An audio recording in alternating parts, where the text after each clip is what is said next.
এবারের সরস্বতী পুজোটা আমার ছোট্টবেলার সরস্বতী পুজো, স্কুল লাইফের যে সরস্বতী পুজো সেইটা মনে করিয়ে দিয়েছিল।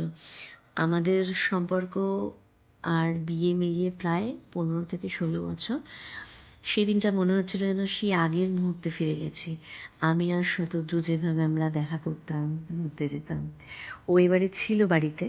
ওই বললো এবারে যে চলো না আমাদের স্কুলগুলো ঘুরে আসি, আমার ছোটোবেলার স্কুলগুলো। তা আমি বললাম চলো, যখন বেরিগড়িয়াতেই রয়েছি তোমার স্কুলগুলোই ঘুরে আসি। আমার ওদিকটা আর যাওয়া হয়নি এবারে, আমার ফ্ল্যাটের পুজো আর বাড়ির পুজো মিলিয়ে। তাই জন্য আমরা দুজন ওরই পাড়ার ওরই স্কুলগুলো ঘুরে দেখলাম আর আমাদের পুরনো দিনগুলোকে মনে করছিলাম। দুজনের সেই আগের মতন যেভাবে ঘুরতে বেরোতাম সরস্বতী পুজোয় যতটুকু সময় পেতাম আর কি, প্রত্যেক বছর না পেলেও যে যে বছরগুলো পেয়েছি, তো সেই মুহূর্তটাই কাটিয়েছি দুজনে মিলে। ভালো লাগলো, প্রায় অনেকদিন পর ভালোই লাগলো।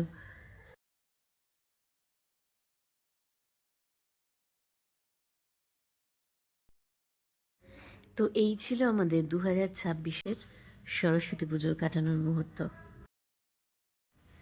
ওদের স্কুলের স্টুডেন্টরা সকলে মিলে এত সুন্দর আর্ট করেছে, এত সুন্দর নিজের হাতে সমস্তটা গুছিয়ে করেছে, আমার দারুণ লাগলো। আমাদের স্কুলগুলোতে এরকমই হতো। এরা তো দেখলাম প্রচুর প্রাইজও পেয়েছে এবং সব রকম খেলাধুলা সব মিলিয়ে সমস্তটা দিয়ে ভীষণ সুন্দর করে সরস্বতী পুজো করেছে। ঈশ্বর করুক এইভাবেই প্রতিটা স্কুলে ভরপুর স্টুডেন্ট হোক, প্রত্যেকে এরকম আর্ট নিয়ে পড়াশোনা নিয়ে বেঁচে থাকুক, পড়াশোনাটা আবার ফিরে আসুক খুব ভালোভাবে। এটাই তো চাওয়া, আর কি চাওয়া।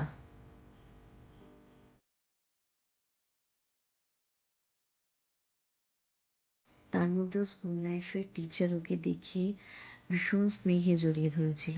এরকমই হয় আসলে স্টুডেন্ট অ্যান্ড টিচারের সম্পর্ক। এই সম্পর্কগুলো এইভাবেই বজায় থাকুক, আর কি চাওয়া।